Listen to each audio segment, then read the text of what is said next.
Hello, I giving baboy na may rakpam. Nahanam pamas di sorgi wapaw ta na bagida maglak piba ang sige magkatagachari. Agi prathna di nahak na takdir ba wapaw ang sige mapal na isor buhay na nung siba amasung mahaki mi aduga mahaki singlupki na nung siba sini. Diba hak na nahaki na pamda nolukchoning ba dudi nahak na takdir ba wapaw asina. Nahak na nahaki singlupta pipam thok pa nahaki commitment amasung nahaki singlupki luchingbasingbu makapon pam thok pa adugi mahuti silhan bigano. Adu ba wapaw sige mapal na. Nahaki singlupki na nung siba nahaki singlupki luchingbasingbu na nung siba adu quite maru oina isori matik mangalig na maghingba punsi da chakot pa adu eki prathana ni ibang umaki wapaw taminas.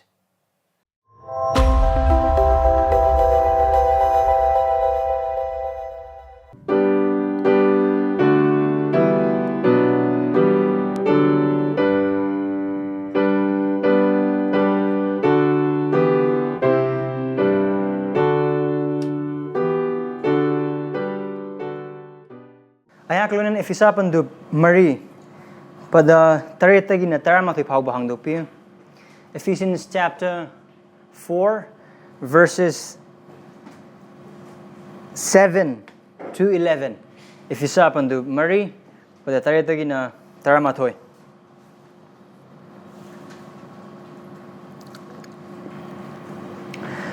Aduboy ko yung mamda Khristagi khudol gi chang matungina thoujal du pibire. Maramdi mahang na hai. Mahang awang mafam da kakat pa matamda mahang na langambasingbu padu na chingle. Aduga missing da khudol pibire. Mahang na kakat kre hai basi. Mahang na kakat kre hai basi di. Malem gi makathang ba mafam da mahang na hana kumthaki hai ba natal na karino. Kumtharamba mahakti. Praise the Lord. Kumtharamba mahakti pot pumaput hanhanaba atiyan nongdon pumnamaki awang ba mathaklom da kakhat khiba mahak adumakni aduga mahak na kharabu pakon chatpa kharabu wa tak thokpa mi kharabu evangelist kharabu pastor amasung oza oina pibire pranatos.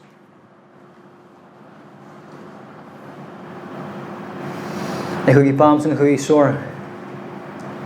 nahaki senglaba luraba wahai asida aigu chang jerakle eikhoi nolchari prabhu eikhoigi nakong hangdokpi eikhoigi thamoi hangdokpi eikhoigi mit uhanbi tanan laba nakong urna bagidamagta mit amasung loksanana bagidamag thamoi pinabi Prabhu ari matang mithaza basing hais baguna Prabhu ngasirim isidin nizir eikhoina khangnabadu khanghanbi udabadu uhanbi eikhoina oidriba adu oihanbi eikhoigi pap takpi eikhoigi asonba utpi papsnagi pungning hongbada mateng pangbi naki wahai asina eikhoi amamna thabuk subi Khrista eikhoida utpi Jesu Kristo ngani nizir amen. Chinausing eikhoigi Prabhu na eikhoigi isor na thazaba oikraba khuding makta aphaba thabak tawnana bidamagta haibi hai basing mapa matang na eikoi nongmaising khuding itamine aduga eikoi na tamine kraba dugumna aphaba thabak tawbagi maram na Christian oibanate aduba Christian orabagi maram na hai ba aphaba thabak sing asi isor na eikoi tawnana bidamagta haibi bane aduba isor na eikoi tawnana bidamagta yathang pibi kraba aphaba thabak sing adu eikhoina tawba ngamliba ase eikhoigi pangal nate adubu mahak na eikhoibu ngamhanbibagi mapalane eikoi Jesu Kristo bu papage kanbiba pu musung Prabhu na thanjabagi mapana kanbiba phanglaba amasung isorna pinabiba aphaba thabak sing adubu tawba ngambagi pangal adu leibo oiba targasu haiba pangal leibadu eikhoidagi nate adubu isordagi ne maramne eikhoina kari haine paminabage eikhoina mahak punungsi maramdi karigidamagtano mahak na eikhoibu hana nungsibiren we love him because he first loved us aduga eikhoina mamang nungmajing singde Ephesians du Mari da mapumoina Ephesians du Mari pada ahum da eikhoina yengminaba matam aduda eikhoida tawbiraba aphaba thabak sing mayam adugi marakta thazaba amoina tawphadraba tawdraba yadraba ihan hanba aphaba thabak adudi karino haiba taragidi thawai ama toibadu ingthabagi lipunda ngakpa aduna ngasigi numita polna Ephesians mari ba taretagina taramathoi phauba asida maru oina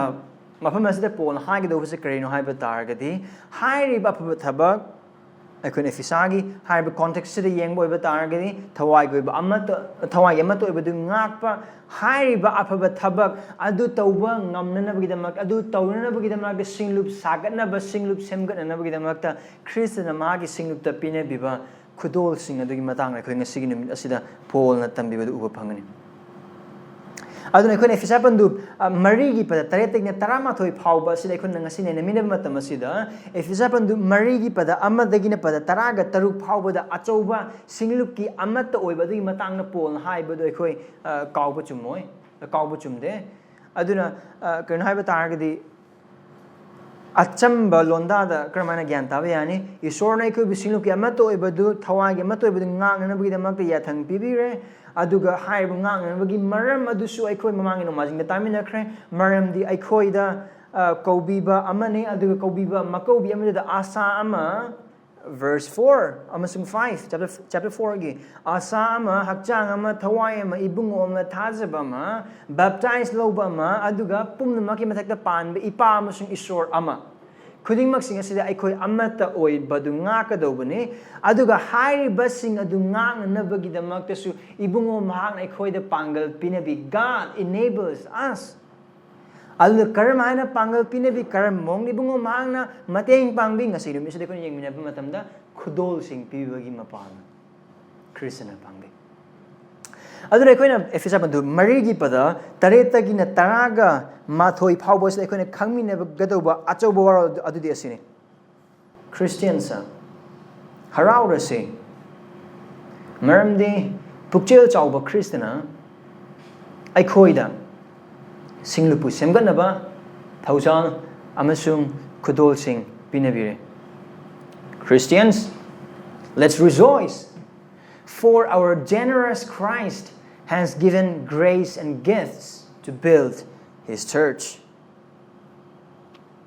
Christians, let's rejoice. Why? Because our God, our Christ, Khristana, who is that Christ? Our generous Christ has given grace and gifts to build His church. Aduga haiba tangkak achoba si aikoi tangkak macha macha ani thong yengmina gani pada tareta gina pada tara phauba si aikoi yengmina ga do badidi Eikhoigi langamba Khristana eikhoida thoujal amasung khudolsing pinabire very simple namlai Eikhoigi langamba Khristana eikhoida thoujal amasung khudolsing pinabire our victorious Christ has given grace and gifts to us pada tarama thodi de khon yeng mina ga do se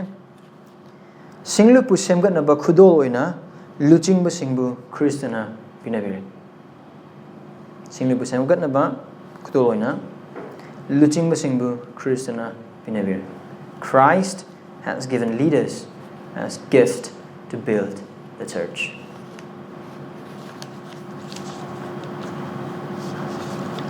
Now, hi, matang se hek adum tangkak nine adum hai zer kani aduna note to be chil now sing adum note to matam da kai curse right. So verse 7 to 10 langamba Khristana eikhoida thoujal amasung khudolsing pinabire.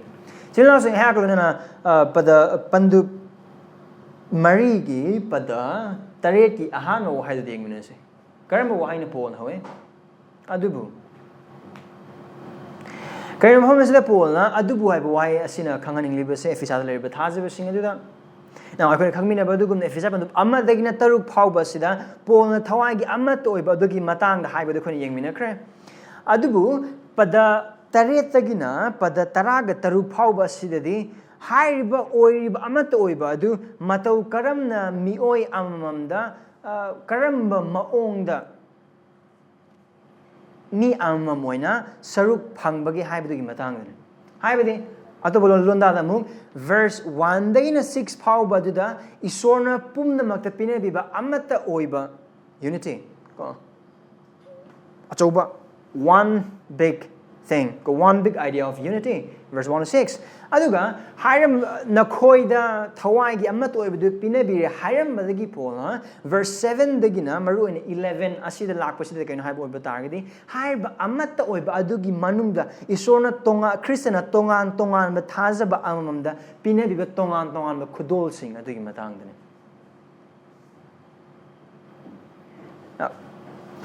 Yantana with the monkey. See, verse 1 digna 6, Padama digna Taru Pawbas and Ishor Eikhoigi khudingmakpu, Tawagi, Amat Oibaduda, Saru Panghanbire. Aldeko Yaure, Christian Loinama. There's a Christian can be Makum some purple and Tazak Kudim from Yaure. That's Ephesians 1 to 6, Ephesians 4 1 to 6. Aduga 7 digna 11, Pawba Sidana, Karino Haibo Batagadi, Hariba. Amatta oiraba manung aduda isorna amuk tongan ba maong da tongan ba khudolsing tongan ba thazaba singda tongan ba changda pinabiba adun gyan taba ngami ko okay adun haiba adubu haiba si thazaba ama oina eikhoina kari haigini mafam asida mahang adubu haiba waisin hodokpasina phone eikoida khanghaningi basi kari haiba taragadi thazaba ama oina nang aina khangdraba yadraba maru oiba hiram amane Mariman Adubu Hina Harakanda Wahikrama, Harakadari, Harba Kudimos in the Christian Kudimar Kang the Bayadavan. Eikhoina Yamina Badugumna, Matamadugi Efisasi, Ibamatamda, Efisagi sing about the Jehudi sing, Alaka Jehudina Tabajati, Ani single, Tongan ba Purupni, Tongan Mapamdagini, Tongan Maomagi Makoi Lapani, I can Efisabandu, Ani Yamatamda, Harba Jehudi Matan sing some Jehudi Matan, not of Ani Kudimak sing Adu Leramba, Achoba Yegnaba Gipal, Achoba Thangipal, Achoba Kenaba Kudimak sing Adu, say listening among the Jesu Christian across the Sibi Bagimapana, Harba Pal Adu to Gaikre, Adu Ani do Amato Henbire. That is what Paul has been saying. Go on, chapter 4, verse 1, and 6. Aduni has no koi ani oidre amma oire. Adubu. Araning hubamgi maikeida. Thaza kraba khuding mak sing adu.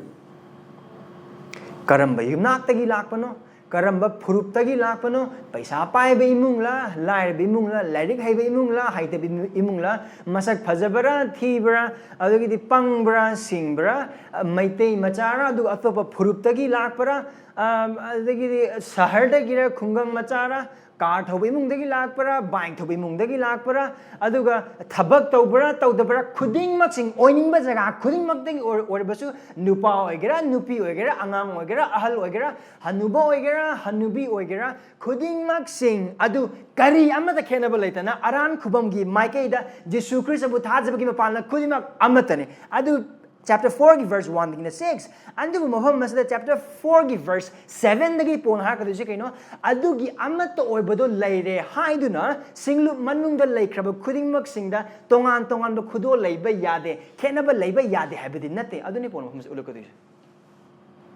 khenaba leigene adu harba khenaba singdo mioi bana sem khenaba nate mioi ne karam mong khenaba sem ai di pasa paiba mi ni adun pasa paiba mi sing loina ke ai di kare ha ke ni kar sang chaw mi ni na sang chaw mi sing loina ke kana gumba kana church ka kanda kari tawe church kai adu kari gi damakta mi sing hena khang na be sang hena chaw na gi damakta adu gi wakal sang adu ma ge standard mana mi sing adu adum khomden kan loine adu singup to oipham thokte adu leifam thokte man kari gi damakta na amuka Aran Kubamgi Maikeida, Kana Amatana, Kana Amatagi Hen, Demusung Wate. Lamia ina Kumbagi, Imungagi, Alu Selam Bia, Singlup Adu the labor me, Kanamatan a Setpangam the Pizol. Adubu Khristana, Tawika Batabo de Gupana. Singlupki the Yauba Piron Anisuna Setpangam the Nupa or Nupi Aduda. Hantana yang bagi maram kerendalide. Hai bo kenaba singno karama kenaba no mioi bagi animba mioi bagi apamba mioi banas aduga mioi bagi thamoigi oiba ihul aduna isorgi oiba adudi nataba aduga mioi bagi oiba taibang pan barom dagi lak aduga kenaba sing adu singlu mayam gi mafam dalai aduga kenaba adugi matang nate pona verse 7 dagi 11 pawul hagadu ribase maramdi hariba khenaba khudingmaksing adu amukana efisa pandu amadagina ahum aduga marigi pada amadagina taru phawba khudingmak khenaba khudingmaksing loinamak thupsan khre loinamak losan khre adugi mapana sing manung khenaba isorna yade adubu mafam asida lairiba amatta oirba saktam or thawagi amatta oina ingthabagi lipunda ngakliba thajabasing adugi marakta hairiba amatta oiba adubu ngaknabagi damakta semgatnabagi damakta aduga taibang panbagi mangda aduga thajribasingi mamangda isorgi mating mangalamsung sakhi oinabagi damakta Khristana mahaki sinupta tongan tongan khudolsing dipiri aduga hairiba khenaba khudingmaksing adugi adu laibagi oithokpa adugi matangdani polna mafam asida adubu haibo hayasina mahakna thajabasingda nangamasung aingonda adu matam adugi efisada leba thajabasing khangning lebasa adu hairiba se chil nausing ai hakna ai khoina asigi matang sida bhap taminaba pam adu hairiba achumba se kakpa yade Khristagi mapalna amat oire adubu eikhoigi marakta tongan tongan ba maongda amat oiba adubu semgatpa amasung ngakpadi oithoe aduga amat oirabasu thajabasingi marakta khetnaba leibagi kari haigini oithokpa lei karida khetnaba now physical status nate adubu Krishna pinabiba khudolsing adugi matungina marandi pastor leiri pastor elder sing leiri sing manungda deacon sing leiri now ani du manade khetne aduga kangbu kharaman evangelism da mapung phaba mi sing lei disciples to da mapung phaba mi mayam lei aduga miok mi ansa yamna phaba mi sing singlu manung lei tongan tongan ko kana gum khana isai chingbada kana gum khana drum thinbada kana gum khana mic sound yengsin bada kana gum khana kari haigni mi sing bu tambi bada takpi bada thogupi bada khuding mak sing isam sam hai boy bata agadi eikhoina romi panduk tarani thoi musung ahan ma korinthia panduk tarani thoi uba phangba tongan tongan masinu manung leifam tappa khudolsing adugi khenaba sing adum hamma sida hairiba sing adu khenaba leiba adudi chenang sing mapum oina isor Khristana pinabiba khudolsing adugi mapalna amatta oiba saktam adugi manung leiba khenaba sing adu isorgi thawagi amatta oiba thawagi amatta oiba du thugaina bagi damak leiba khenaba natte adubu haiba amatta oibadu hena sagnanabagi damaktani akoina haiba amma kaglei akoi India se karamba country na hai our akoi India se unity in diversity ko haibadi akoi amatta oire haiduna laikhraba khuding mak sing ado chap loina mak managani haibadi leite haibadi o amana wapau singum amana wapau sonopu oiba targadi loina mak wapau sonota biya haiba leite amana kari singlup aduda laikhraba khudimoksin karigumba pastor duna nomazing numita church lakpa matamda kari angobu machu freely lag lakpa oiba targadi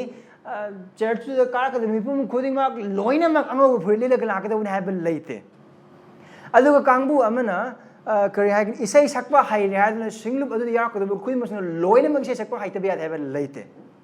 ko aduna kain haiba targe isam samna polna haiba adubu haiba wai amasung makhata na mahangna sandorkodoriba asina khanganing ba je kain haiba oiba targe di aikhoi amatta oiba targe su tongan tongan ba khudolgi khenaba tongan tongan ba tauba ngamba amasung isorna pinabi talent gi khenaba khudimok sing adugi mapana thawai ge ba thawai gi amatta oiba adu ingthabagi lipuna ngakpagi ningthijaba aduni makamase polna takadurus aduga haiba amatta oiba sina Karen haiba targadi isai sakpa haida mi aduna isai sakpa khara haita mi adu phanthani engna bi damaknate aduga laikhraba khudolsing adugi marakta athoi hen tanna bi damakta nate drum thin badunu su guitar king badagi hena ba guitar king badu aduna su osomna keyboard pai badagi hena ba adagi di isai puna sangmina oiba targe su tomana pai ba microphone aduna chaubana pai ba microphone dagi hen hauna bi nate kari amata nate adu ningthi jabesi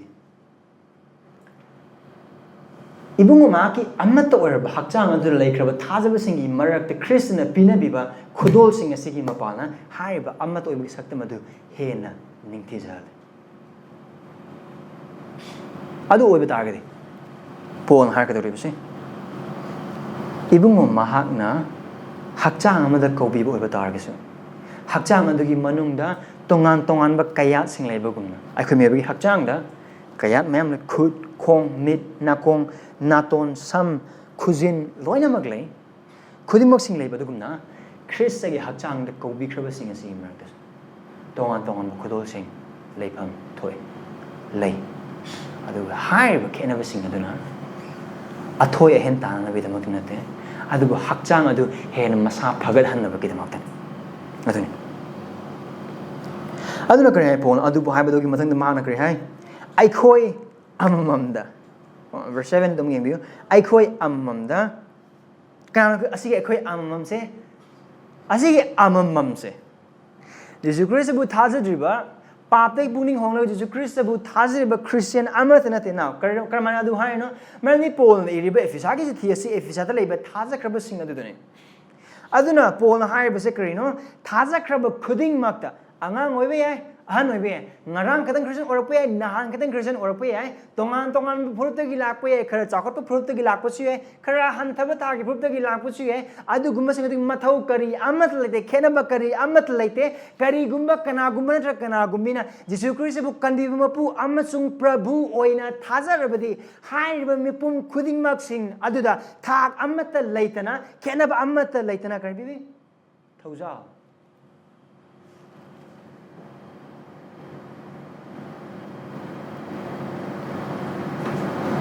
Hariba asida karino pol masamuk jio mang jati se ibadam da kare hai aikhoi amamam da nakhoi amamam da ide efisala iba thaja basing nakhoi amamam da ishorna or ngapigani Khristana khudolsing pina thoujal pinabire no aikhoi amamam da aina pol hom se torib se karino Singlup amagi manung da Christagi hachangi manung aduda mioi bagi oiba napalgi mioi bagi oiba aning bagi mioi bagi apam bagi aduga mioi bagi samas da semgatpa sagatpa khena bagi pal khuding maksing adu loina maglaite manhan makatang natana napal singi oiba maru sing napal gi oiba mayon chongkhalak do khuding maksing adu loina mak kathale marni karigida makno thoujal phangde thajaba kana amata leite loina mak thoujal phange pastor ne hena members ni thoujal phangba natte sinna sing asidi yamna mayek sing view gospel community church ta lekraba thajaba sing adu ngasi ni mit server khurna bi da mak lakraba thajaba chilna sing asi aikhoi ai hang na khoi bu yamna mayek sing haningi thoujal phangdaba Christian kana amata leite Christadagi thoujal phangdaba Christian kana amata leite aduga haiba thoujal adu pasarna yamna phangba sahi mayam Christian orabadana khara yamna phangba adagi ngarang kadang Christian orabadana khara wana phangba nupidana khara wana nupadana khara hena adudagi kariyagi ina khumba imungdana khara yamna larbi imungdana khara hanthana aduga kangbu amadana haiba thoujal sei kariyagi ni 50% biba tangkai biba amadana saru om bui amam biba amadana pun biba kari amat laite khuding mata pina besi ki thoujal khuding ma singse adu oiba targadi napal to nabagi jaga karai lerambe na ki bank account da kaw makai season ba ba paisa chaurambe na ki yuming khol aduki mate midna yeng matam da sambal udu makai chaurambe na ki in khol du Leram torme na sarkar gi oba thabak sing aduga pairam baye kari hagini mi na paina bangam daba phone aduga thoram baye mi na thono bangam daba gari sing aduga leram baye mi sing wakal khan bangam bagi wang ma sanga cho cho ba tinaram baye tongan tongan pangan ba mi sing adubu kari gum naha Christian orabadi naha na singlup aduda leiba khwai dagi ton ba khwai dagi lair ba mi aduda su nachina na aduda su hanthana yengna bagi aduga kachina ma insil laga thamna bagi aduga naha mi adubu wang thangatan bagi maram kari amat leite maram di Khristana thoujal khudimmak thajaba khudimmak te pinabi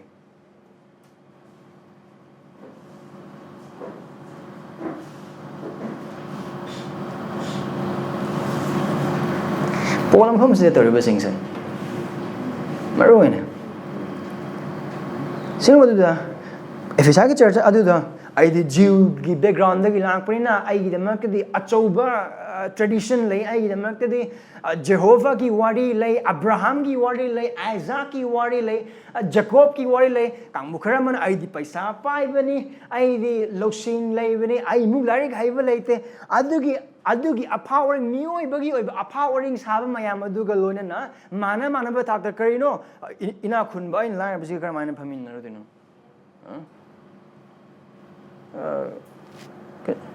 Moigi church the liar Mangakani other ina kun bachang Karikana. I get Tang and I'm kind of later. Other one missing Yarmbe.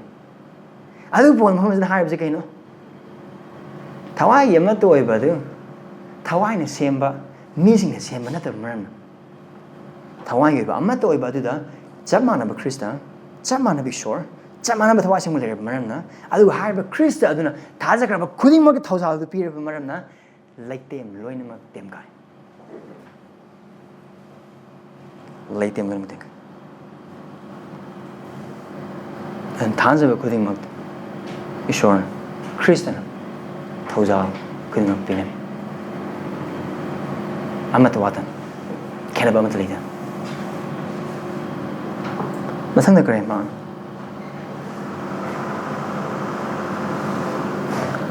Khristagi khudolgi jang matungina. Aduga Khristana pinabire thoujal asida. Thoujal amasung khudol asida. Kaino Khristagi khudolgi jang matungina. Sila sing. Thajaba khudingna phangliba thoujal amasung khudolsing ase. Aduga karigumana ha Christian oiba targade. Aduga hangna thajai eikhoigi marakta Jesus Christ bu kalmi amasung prabhu na thajaka bichil na sing. Now we Christian or remember eikhoida isorna pinabire Khristana pinabire thoujal amasung khudolsing ase. Harba asing sing haurak phamadu Khristane.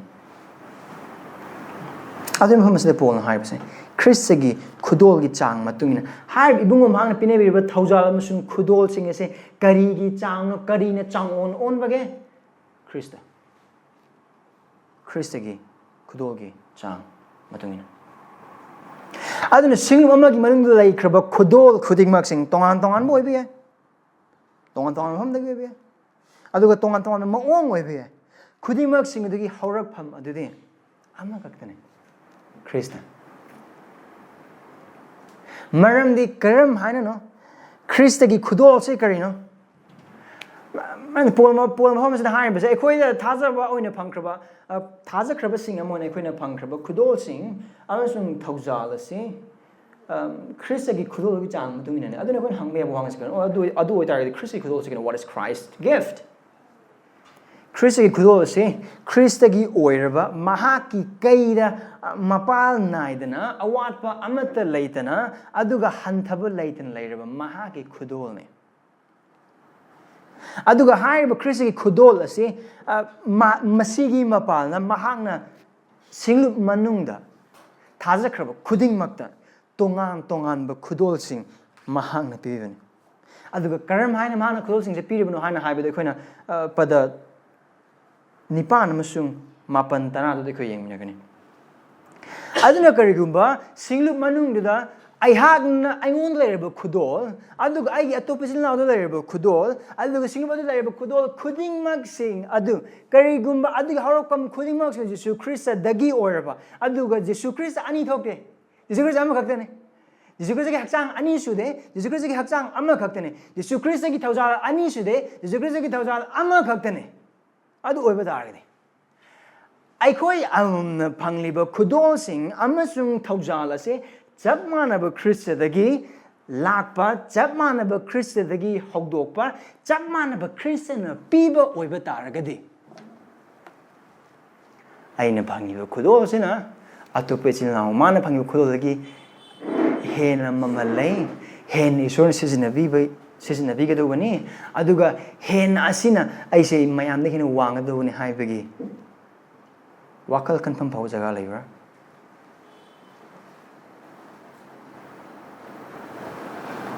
later creams later man pinabire thoujal amasung khudolsing ase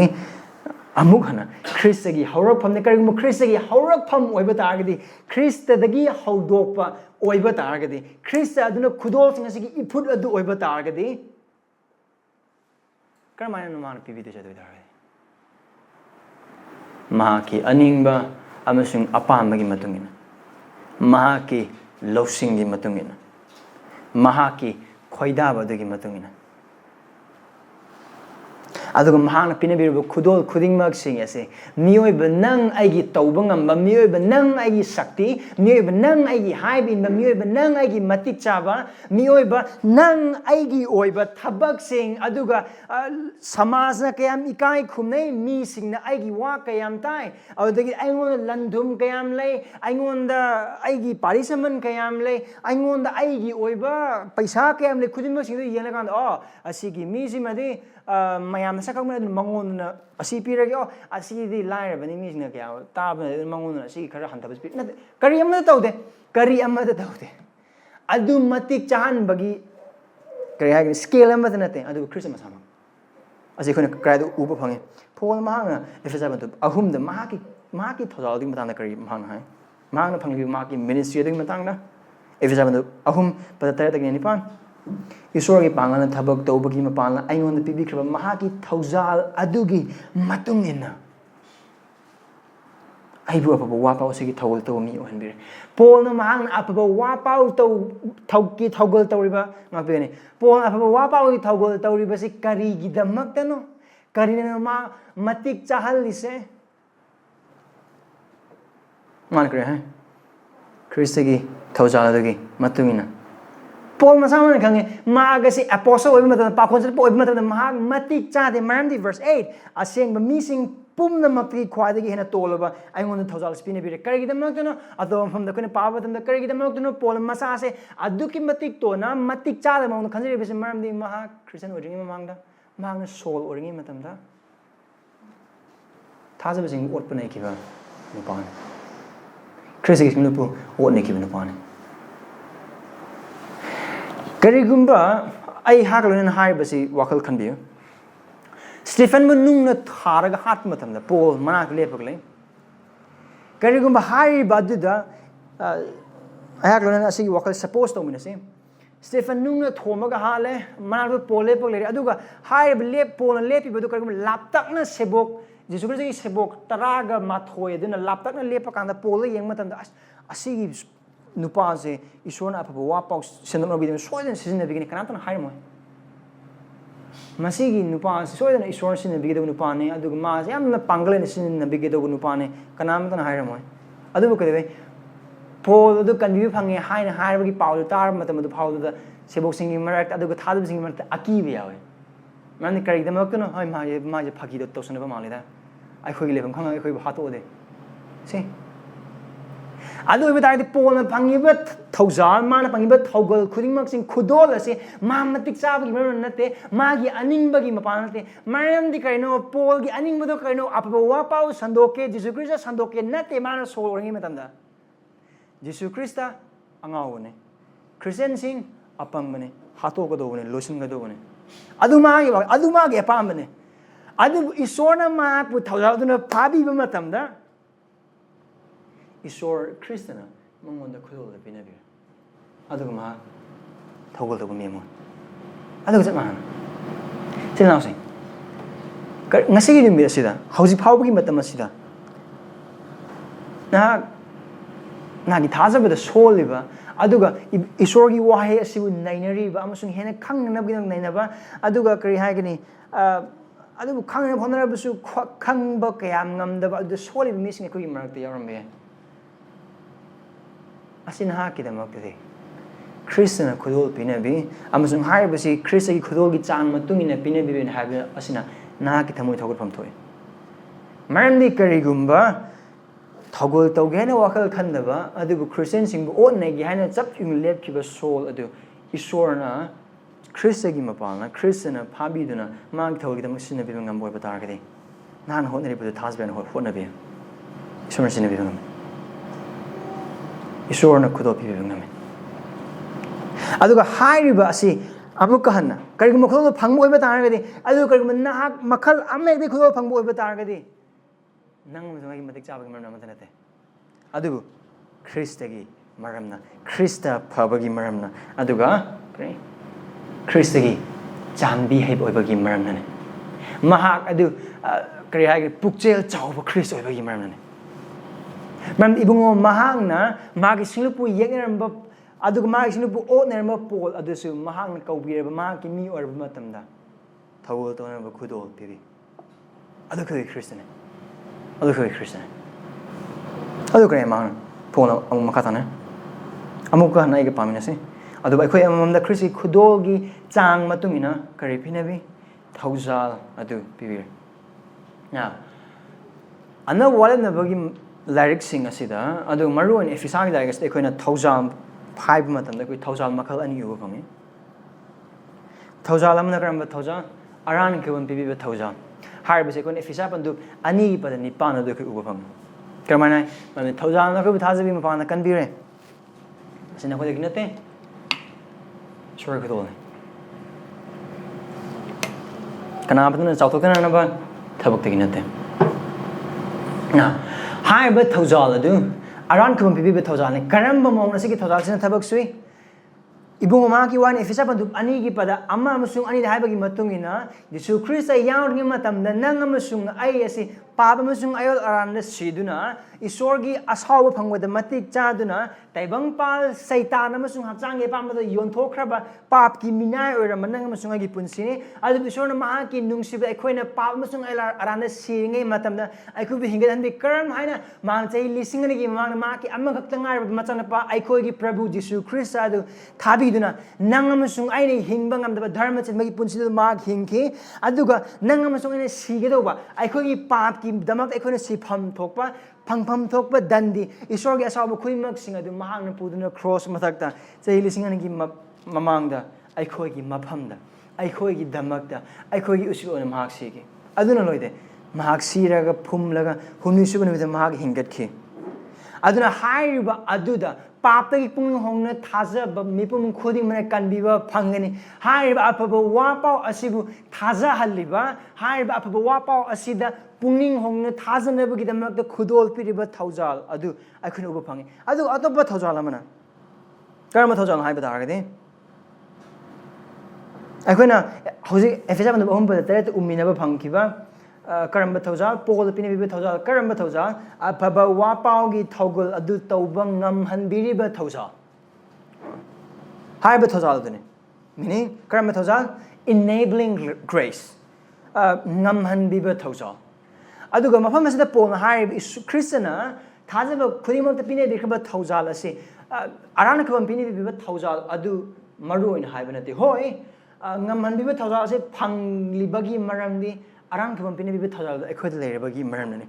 isorgi thoujal na kanbiba phanglaba mising aduda ngamhanbibagi thoujal ase Khristana lemna pinabi ko aduna mafam sai ba thoujal ase khudolsing ase nate yes eikoi khudolsing se thoujal on singkhang roidra hoi chume singthanai adu mafam ase da polna thoujal ase sisina ba ohai masisina ase kaino hai ba targadi hai ba ase khudolsing ase nate aduna karama thoujal no amuka na Eikhoina kari haigani Eikhoida pine bikraba Khristagi khudolsing adubu isorgi matik mangal oina ba moongda sizinabada mateng pangliba thoujal adugi thoujal dane adu oiba dargade sumai yangs thajakraba khudingmak sing asida Yesu Khristana magu thajabagi mapalna tongan tongan ba khudolsing pibiba khak natana haiba khudolsing adu singlup manungda singlup adu semgatnaba sagatnaba now singlup pu semgatba sagatba haina haiba sida church ki fun yam khathanba aduga kari haigani church ki building achauba saba church ki lam leiba adu khaptang khanbigenu adu maru oi adubu Bible da singlup semgatpa amasung sagatpa haina hairpa matang asida singlup chaukhatpa haina haiba asida maru oina hairpa matamda kaino haiba targadi maru oina building nate paisa mayam lakpa nate maru oina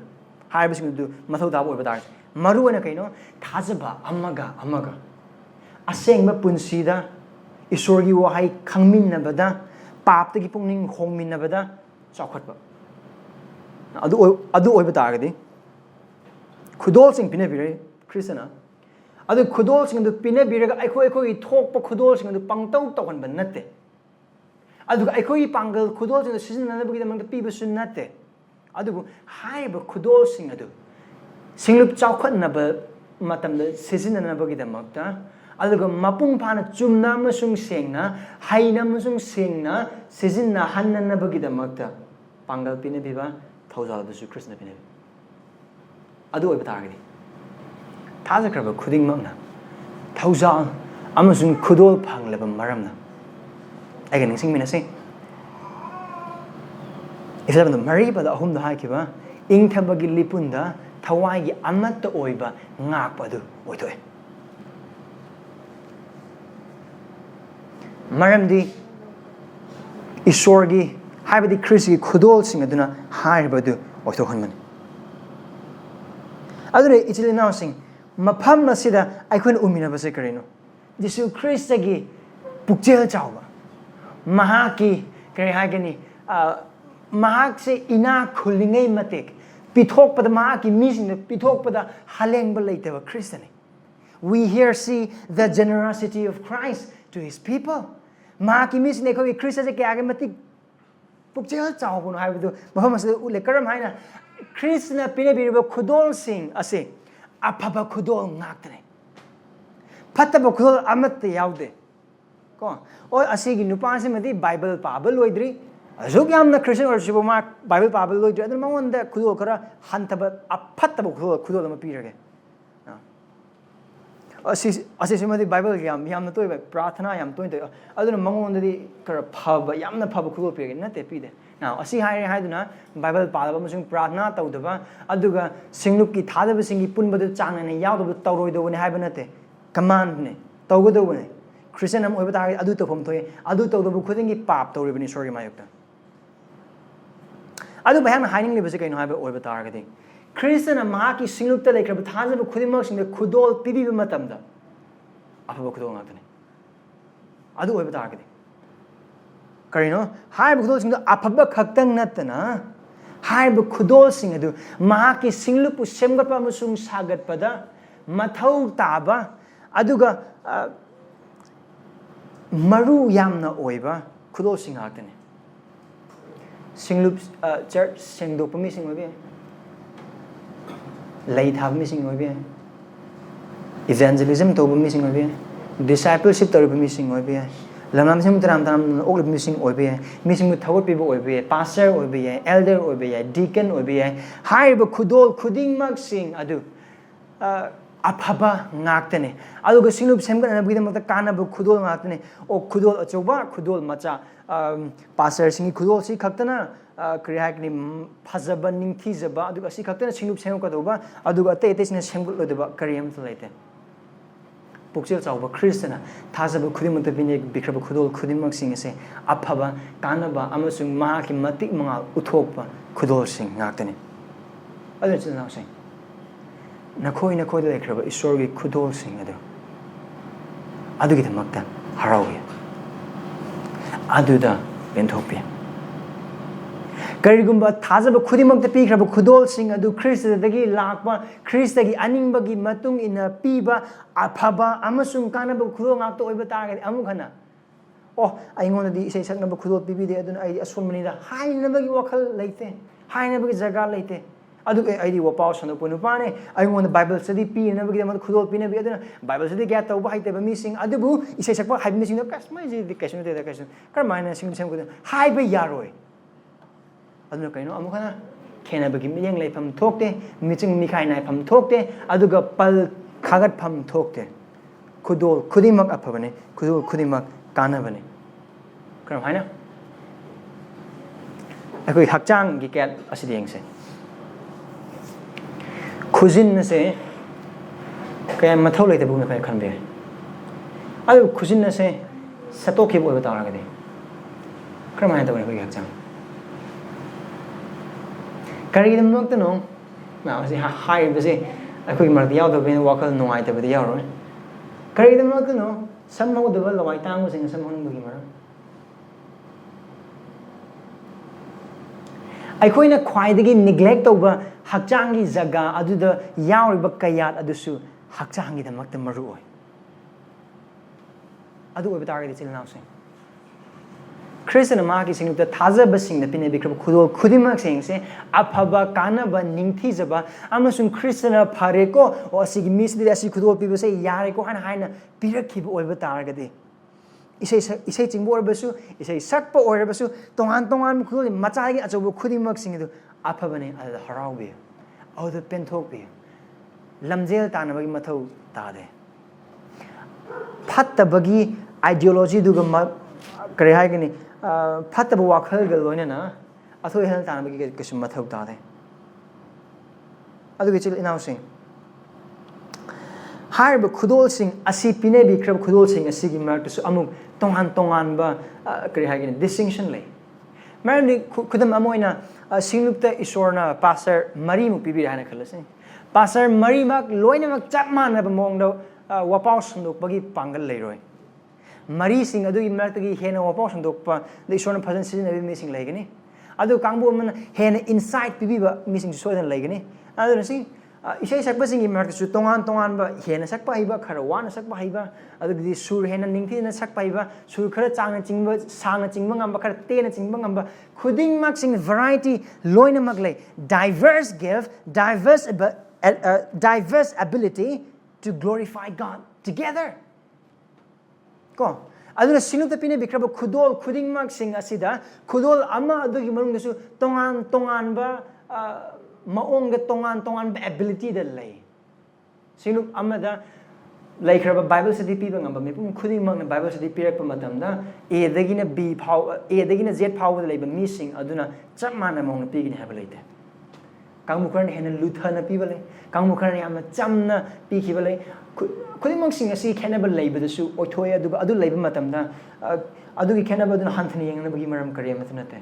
ꯑꯗꯨꯕꯨ ꯀꯔꯤꯅꯣ ꯑꯃꯒ semgatnaba ꯑꯃꯒ sagatnaba ꯑꯃꯒꯤ ꯑꯋꯥꯠꯄꯗꯨ ꯑꯃꯅ ꯃꯦꯟꯈꯠꯅꯕꯒꯤꯗꯃꯛꯇ ꯑꯃꯒꯤ ꯑꯁꯣꯟꯕꯗꯨ ꯑꯃꯅ semgatnabagꯤꯗꯃꯛꯇ ꯑꯃꯅ ꯁꯣꯟꯊꯔꯛꯄ ꯃꯇꯝꯗ ꯑꯃꯅ ꯏꯟꯈꯠꯅꯕꯒꯤ ꯉꯥꯛꯇꯅꯤ ꯎꯕ꯭ꯔꯥ ꯑꯗꯨ ꯑꯣꯏꯕ ꯇꯥꯔꯒꯗꯤ ꯕꯣꯜ ꯂꯪꯉꯛꯄ ꯃꯇꯝꯗ ꯀꯔꯤꯒꯨꯝꯕ ꯑꯩꯈꯣꯏ ꯀ꯭ꯔꯤꯀꯦꯠ ꯃꯦꯠꯆ ꯌꯦꯡꯉꯦꯀꯣ ꯀ꯭ꯔꯤꯀꯦꯠ ꯃꯦꯠꯆ ꯌꯦꯡꯕ ꯃꯇꯝꯗ ꯀꯔꯤꯒꯨꯝꯕ ꯅꯨꯄꯥꯅ ꯌꯥꯝ ꯋꯥꯡꯅ ꯕꯦꯇꯔꯗꯨꯅ ꯀꯟꯈꯠꯈꯤꯕ ꯑꯣꯏꯕ ꯇꯥꯔꯒꯗꯤ ꯀꯔꯤꯒꯨꯝꯕ ꯕꯣꯜ ꯋꯥꯡꯅ ꯇꯥꯛꯄꯗ ꯂꯩꯕꯥꯛꯇ ꯇꯥꯗ꯭ꯔꯤꯉꯩꯗ ꯈꯨꯠꯅ ꯑꯣꯛꯄ ꯑꯣꯏꯕ ꯇꯥꯔꯒꯗꯤ ꯋꯤꯀꯦꯠ ꯑꯣꯏꯒꯗꯣꯏꯅꯦ ꯑꯗꯨꯕꯨ ꯑꯣꯛꯀꯗꯧꯕꯗꯣ ꯈꯨꯠꯅ ꯑꯣꯏꯕ ꯇꯥꯔꯒꯁꯨ ꯆꯦꯟꯒꯗꯧꯕꯗꯤ ꯀꯔꯤꯅ ꯆꯦꯟꯒꯅꯤ ꯈꯣꯡꯅ ꯈꯨꯠꯅ ꯆꯦꯜꯂꯒ ꯈꯨꯠꯅ ꯑꯣꯛꯄ ꯌꯥꯔꯣꯏ ꯆꯞ ꯃꯥꯟꯅꯅ ꯀꯌꯥꯠ ꯈꯨꯗꯤꯡꯃꯛꯁꯤꯡ ꯑꯗꯨꯒꯤ ꯃꯔꯛꯇꯁꯨ ꯑꯁꯣꯟꯕ ꯑꯀꯟꯕ ꯂꯩꯔꯤꯕ ꯈꯨꯗꯤꯡꯃꯛꯁꯤꯡꯗꯣ ꯑꯐꯕꯅꯦ ꯑꯗꯨꯗ ꯈꯦꯠꯅꯕ ꯀꯔꯤ ꯑꯃꯠꯇ ꯂꯩꯇꯦ ꯑꯗꯨꯗ ꯍꯟꯊꯅꯤꯡꯉꯥꯏ kari ꯑꯃꯠꯇ ꯂꯩꯇꯦ ꯑꯗꯨꯒ ꯍꯥꯏꯔꯤꯕ ꯈꯦꯠꯅꯕ ꯈꯨꯗꯤꯡꯃꯛꯁꯤꯡꯁꯤ ꯀꯔꯤꯒꯤ ꯃꯥꯟꯅꯩ ꯍꯥꯏꯕ ꯑꯣꯏꯕ ꯇꯥꯔꯒꯗꯤ ꯑꯃꯨꯛ ꯏꯆꯤꯜ ꯏꯅꯥꯎꯁꯤꯡ ꯑꯩꯈꯣꯏꯅ mami ama picture ama lai yekpa nupa amana lai yekpa mathamda karamana ma lai ye amuba asangba napu machu makhal gi oiba machu gi oiba jaga singdagi magi turi duna loina mag lakhut la kanda loina ma ni yekning budi ye adubu kaidawe mahangna picture phajaba ma seme like Mona Lisa gi picture seme matamda machu ma khaktuna same bana te de chume tongan machu aduna hairiba canvas aduda loinamak semene aduga chap manani ichil inausing khudol sing da khenaba leiriba aduga khudol amadu khenaba mayam leiriba khudingmak sing adu aina wange nangna neme aina phai nangna sole aina hen isorgi bor phange nangna hen wana phange khudingmak sing adu haina bidamak nate adubu aikhoi da pine biriba thoujal adugi matungina krista gi khudol sing adugi mapalna adu krista gi khudol gi matungina pina biraba aikhoi da pine biriba khudol sing khudolsing adugi ability tongan tongba khudingmak sing aduda aikhoi leifamda aikhoi gi oipham aduda leiraga pen jabagloina serve tobagi mapana thogan jabagi mapana tawrido karino Krista gi ningthi jaba matik mangal adu taibang panbado uthok libani that is a goal adu tendam ne Mona Lisa gi picture du yengba matamda karigumba haiba machu sing adu loan thokpa yare haina laurase amudune angang banangdi kaisuna tenangdi aine hena wang habi yaro chamana wa haidu pona kaida sine 1 Corinthians 12 khut adune khut ai khong nang kai kema thuta de ai ngona khut leire mit aduna su na kongda haide loinamak isorna maki ningthijaba mongla Khristana maki apamba matungina maki matik mangal uthoknabgidamakta pinabiba ngaktani adu oiba target chil nausing haiba khudolsing asi tongang ba amasung tongan ba khudol amma gi manungda leba tongan ability khuding maksing adu singlupku kaihanaba nate singlupku saknaba gidamaktan kariguma nangon leba khudol aduna atupa ichil inau amadai hantane yengnanabagi maramam orakpa tarba you can be very sure that adu khudol adu isordagi nate Khristadagi nate Kramana haribano maramde thawaina sagatliba adu Khristana kasu thugairo maramdi ahum namoi bisord mapam sanapam sung thawai sengba amatane thawai oiba amata adu semgatnanabagidamagta Khristana piba khudol adu oiba targede chil naw seng thawaina toriba thabak adu Khristana kramana thugagani adu gari nangon leba tongan ma khudol be khuding mak sing adu singlup adu gi amata oiba du semgana baratana singlup adu bu thugaina ba adu thada bisil inaw singi marakta mai chalhanna ba adu ga tongan moong de yeikhaina bidam oiba targede adu Khristadagi natte asima mayek sengna khangbiyu Krading na do oiba target ito Satan dagi norok dagi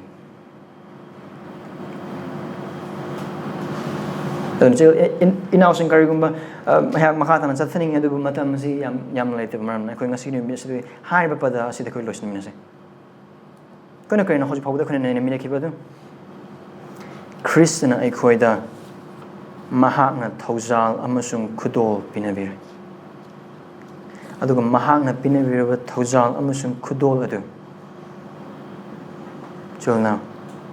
singluppu kaihanna banate adubu singlup adubu sakatnaba gidamaktani macha chaoba khudol khudingmak changmanai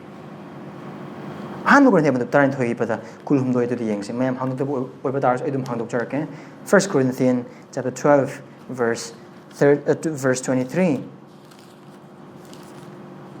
kari hai pona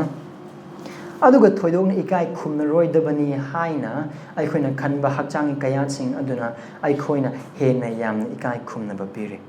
aduga aikhoina luna khaludaba hakchang kayasing aduna aikhoina hena aikhoina hena phajhale yamna ningthije haina hairiba nupi adugi pisum lauthoki boiba taragidi phajum khangma aduga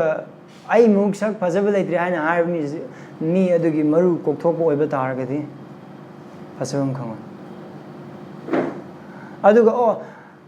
kanone sigi manungda paliba yasing aduga maruina leije ai sakki phajabada kesu contribute to den lei kakhat oiba taragadi wa ngang namoi khong bu goida ge khonguk dong mode yaugibne kai kan ne gena khong lu sungam ham do oiba taragadi khujin bu goida ge na bu junat ba jibu khujin bu goida ge na am di am la la thop oiba taragadi adun hum zada harabase adun chigo nausing isona pine bikraba Khristagi mapala apine Khristana eikhoida pine bikraba khudolsing ase aikhoina sungkau kaw redabade karigum harba khudolsing ase singlup semgatnaba chaukhatnaba thajaba singmu semgatnaba amasung chaukhatnam gidamda pine bikiba khudol oiba taragade singlup chaukhatnaba gidamakta sisino kramani sinagani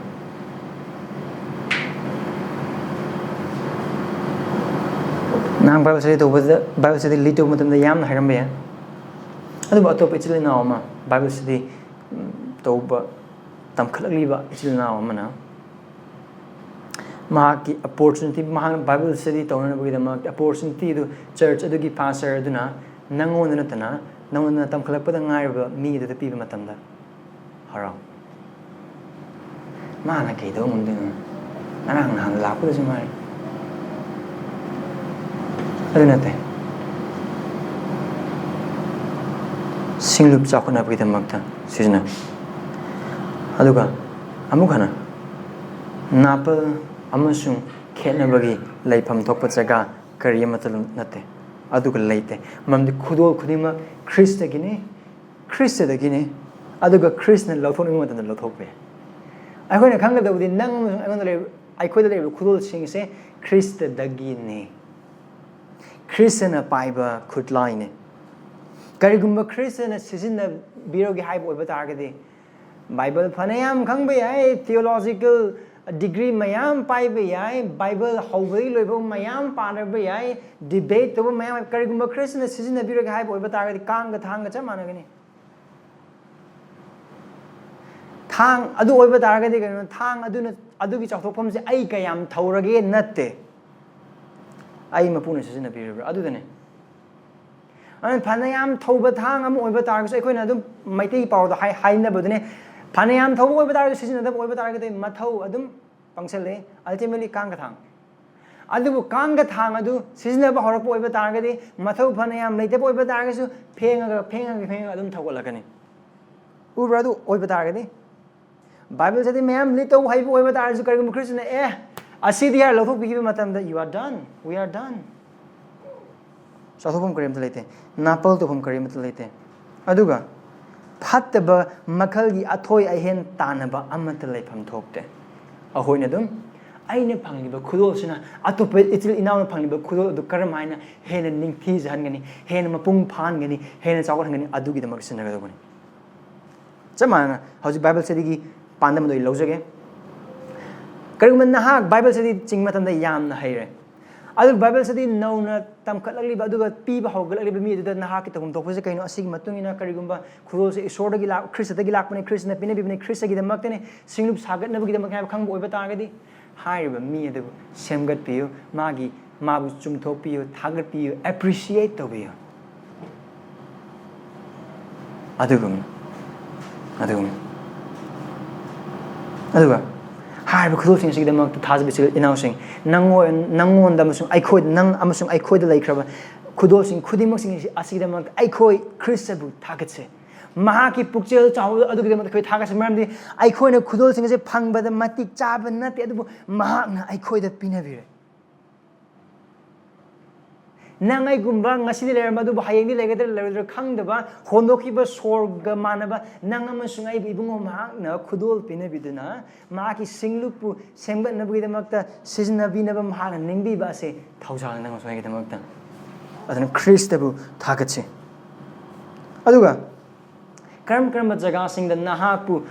Khristana khudol pinabige haina haibadu prathana glune isorgi wise hangdoktuna thajabasing mateng loduna thidokpiya aduga hairiba khudolsing adu singlupu amasung atoba thajba chil nausung thogul tonam gidamak sujnabi nahakina wangnaba nataba adubu thajba chil nausung hena wangnaba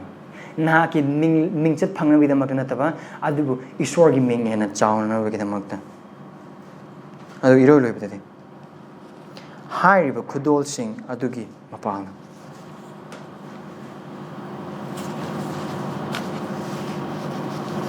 Isori matima amasung mahaki milen adu tabang panbada singlupki mapal uthopada sijnabi adu khaktan adu karigum khoi markta je Khristabu kanbi mapum sung prabhu thajda besil now marup sing yaw boy batarga de marup khudol sing asin nahaki sarup amata phangpham leite maramdi nahak pa amasung elarna siriba isori asabu phangbada matik chaiba miyamane Haki Barton Tisine. Karigumba Nahak Nasigi in Mesida. This is Christuna can be Mupumsung Prabhu or in a Tazaduna Lakwa Targadi. Mahan Habu can begin. Aduga Mahatna Nahaku Mahaki Singlupta Kobigani. Thoujal Pibigani, some khudol Pibigani. I prat not in the Hana Lakwadani. Look Tazil in housing. Krishna pinabi kraba khudolsing asida chauthokna nolukpagalana Krishna singlupki amma to ibadu ngakpada sisanabi maramdi mapumoina aikhoi bu kanbi phangbagi maram aikhoi Christian oibagi maram ꯑꯩꯈꯣꯏꯅ ꯁꯤꯡꯂꯨꯞꯇ ꯂꯩꯕꯒꯤ ꯃꯔꯝ ꯑꯩꯈꯣꯏ ꯈ꯭ꯔꯤꯁꯇꯒꯤ ꯍꯛꯆꯥꯡꯗ ꯌꯥꯎꯕꯒꯤ ꯃꯔꯝ ꯑꯁꯦ ꯌꯦꯁꯨ ꯈ꯭ꯔꯤꯁꯇꯒꯤ ꯃꯤꯡ ꯍꯦꯟꯅ ꯆꯥꯎꯍꯟꯅꯕꯒꯤꯗꯃꯛꯇꯅꯤ ꯍꯥꯏꯕꯁꯦ ꯑꯩꯈꯣꯏ ꯀꯥꯎꯒꯨꯝꯁꯦ ꯊꯥꯒꯠꯄꯒ ꯂꯣꯏꯅꯅ ꯑꯩꯈꯣꯏ ꯈꯨꯗꯣꯜꯁꯤꯡ ꯑꯁꯦ ꯏꯁꯣꯔꯒꯤ ꯃꯇꯤꯛ ꯃꯉꯥꯒꯤꯗꯃꯛ ꯁꯤꯖꯤꯟꯅꯁꯤ ꯄ꯭ꯔꯥꯔꯊꯅꯥ ꯇꯧꯁꯤ ꯑꯩꯈꯣꯏꯒꯤ ꯏꯁꯣꯔ ꯑꯃꯁꯨꯡ ꯑꯩꯈꯣꯏꯒꯤ ꯄ꯭ꯔꯚꯨ ꯈ꯭ꯔꯤꯁꯇꯥꯅꯕꯨ ꯊꯥꯒꯠꯆꯔꯤ ꯀꯟꯕꯤꯕꯗ ꯃꯇꯤꯛ ꯆꯥꯗꯕ ꯑꯩꯈꯣꯏ ꯏꯕꯨꯡ ꯅꯍꯥꯛꯅ ꯀꯟꯕꯤ ꯑꯗꯨꯒ ꯅꯍꯥꯛꯀꯤ ꯊꯧꯖꯥꯜ ꯑꯃꯁꯨꯡ ꯈꯨꯗꯣꯜ ꯐꯪꯕꯗ ꯃꯇꯤꯛ ꯆꯥꯗꯕ ꯑꯩꯈꯣꯏꯕꯨ ꯅꯍꯥꯛꯅ ꯅꯍꯥꯛꯀꯤ ꯊꯧꯖꯥꯜ ꯑꯃꯁꯨꯡ ꯈꯨꯗꯣꯜ ꯄꯤꯅꯕꯤ ꯄ꯭ꯔꯚꯨ ꯊꯥꯒꯠꯆꯔꯤ ꯑꯗꯨꯒ ꯏꯄꯥ ꯑꯩꯈꯣꯏꯒꯤ ꯄꯥꯞ ꯑꯃꯁꯨꯡ ꯅꯥꯄꯜꯗ ꯑꯊꯣꯏ ꯑꯍꯦꯟ ꯂꯥꯟꯅ ꯇꯥꯟꯅꯈꯤꯕ ꯑꯆꯥꯟ ꯃꯤꯔꯥꯟ ꯅꯥꯏꯈꯤꯕ ꯈꯦꯠꯅꯕꯒꯤ ꯄꯜ ꯊꯝꯈꯤꯕ ꯍꯟꯊꯅ ꯌꯦꯡꯈꯤꯕ ꯅꯣꯜꯂꯨꯈꯤꯗꯕ ꯑꯃꯁꯨꯡ ꯅꯥꯄꯜꯗ ꯍꯤꯡꯈꯤꯕ ꯑꯗꯨꯒꯤ ꯃꯄꯥꯟꯅ ꯁꯤꯡꯂꯨꯞꯄꯨ ꯁꯥꯒꯠꯄꯒꯤ ꯃꯍꯨꯠꯇ ꯁꯤꯡꯂꯨꯞ ꯑꯣꯏꯅ ꯊꯨꯒꯥꯏꯈꯤꯕ ꯃꯇꯥꯡꯁꯤꯡꯕꯨ ꯑꯩꯈꯣꯏꯒꯤ ꯄꯨꯟꯁꯤꯗ ꯌꯥꯎꯏ ꯑꯩꯍꯥꯛꯀꯤ ꯄꯨꯟꯁꯤꯗ ꯌꯥꯎꯈꯤ ꯄꯥꯞ ꯑꯁꯤꯒꯤꯗꯃꯛꯇ ꯑꯩꯈꯣꯏꯕꯨ ꯀꯣꯛꯄꯤꯌꯨ ꯑꯩꯍꯥꯛꯄꯨ ꯀꯣꯛꯄꯤꯌꯨ ꯑꯩꯈꯣꯏꯕꯨ ꯅꯨꯡꯁꯤꯕꯤꯌꯨ ꯄ꯭ꯔꯚꯨꯁꯦ ꯑꯩꯈꯣꯏꯒꯤ ꯃꯔꯛꯇ ꯊꯥꯖꯕ ꯑꯩꯈꯣꯏꯒꯤ ꯃꯔꯛꯇ ꯄ꯭ꯔꯚꯨ ꯅꯍꯥꯛꯀꯤ ꯈꯨꯗꯣꯜꯁꯤꯡ ꯑꯁꯤ ꯍꯦꯟꯅ ꯑꯩꯈꯣꯏꯕꯨ ꯈꯪꯍꯟꯕꯤꯌꯨ ꯑꯗꯨꯒ ꯅꯍꯥꯛꯀꯤ ꯁꯤꯡꯂꯨꯞ ꯆꯥꯎꯈꯠꯄꯗ ꯊꯥꯖꯕꯁꯤꯡꯕꯨ ꯁꯦꯝꯒꯠꯄꯗ ꯑꯗꯨꯒ ꯑꯩꯍꯥꯛꯀ ꯈꯨꯗꯣꯜ ꯃꯥꯟꯅꯅ ꯐꯪꯈ꯭ꯔꯕ ꯏꯆꯤꯜ ꯏꯅꯥꯎꯁꯤꯡ ꯑꯗꯨꯕꯨ ꯍꯦꯟꯅ ꯁꯦꯝꯒꯠꯃꯤꯟꯅꯕꯗ ꯁꯥꯒꯠꯃꯤꯟꯅꯕꯗ ꯌꯣꯠꯅ ꯌꯣꯠ ꯏꯠꯄꯒꯨꯝꯅ ꯊꯥꯖꯕ ꯏꯆꯤꯜ ꯏꯅꯥꯎꯁꯤꯡ ꯑꯃꯒ ꯅꯪꯒꯤ ꯃꯇꯤꯛ ꯃꯉꯥꯒꯤꯗꯃꯛ ꯏꯠꯈꯠꯄꯗ ꯄ꯭ꯔꯚꯨ ꯑꯩꯈꯣꯏꯒꯤ ꯈꯨꯗꯣꯜꯁꯤꯡ ꯁꯤꯖꯤꯟꯅꯖꯕ ꯑꯩꯈꯣꯏꯕꯨ ꯇꯝꯕꯤꯌꯨ ꯄ꯭ꯔꯚꯨ ꯑꯩꯒꯤ ꯃꯤꯡ ꯑꯩꯒꯤ ꯊꯥꯒꯠꯄ ꯑꯩꯒꯤ ꯁꯛ ꯈꯪꯕ ꯑꯩꯒꯤ ꯃꯤꯡꯊꯣꯜ ꯑꯩꯒꯤ ꯑꯇꯣꯡꯕ ꯑꯩꯒꯤ ꯍꯥꯏꯕ ꯋꯥꯈꯜꯗꯒꯤ ꯄ꯭ꯔꯚꯨ ꯑꯩꯈꯣꯏꯕꯨ ꯀꯟꯕꯤꯌꯨ ꯑꯩꯍꯥꯛꯄꯨ ꯀꯟꯕꯤꯌꯨ ꯑꯗꯨꯕꯨ ꯃꯤꯁꯤꯡꯒꯤꯗꯃꯛꯇ ꯅꯪꯒꯤ ꯃꯇꯤꯛ ꯃꯉꯥꯒꯤꯗꯃꯛꯇ ꯈ꯭ꯔꯤꯁꯇꯒꯤ ꯃꯤꯡꯒꯤꯗꯃꯛꯇ ꯈꯨꯗꯣꯜꯁꯤꯡ ꯑꯁꯦ ꯁꯤꯖꯤꯟꯅꯖꯕꯗ ꯃꯇꯦꯡ ꯄꯥꯡꯕꯤꯌꯨ ꯑꯩꯈꯣꯏꯕꯨ ꯅꯨꯡꯁꯤꯕꯤꯌꯨ ꯑꯩꯍꯥꯛꯄꯨ ꯅꯨꯡꯁꯤꯕꯤꯌු ꯈꯨꯗꯤꯡꯃꯛꯁꯤꯡ ꯑꯁꯤꯒꯤ ꯃꯄꯥꯟꯅ ꯅꯍꯥꯛꯅ ꯋꯥꯡꯁꯅꯨ ꯑꯩꯈꯣꯏꯅ ꯅꯦꯝꯁꯅꯨ ꯑꯩꯍꯥꯛꯅ ꯅꯦꯝꯁꯅꯨ ꯌꯤꯁꯨ ꯈ꯭ꯔꯤꯁꯇꯒꯤ ꯃꯤꯡ ꯅꯤꯖꯔꯤꯕꯅꯤ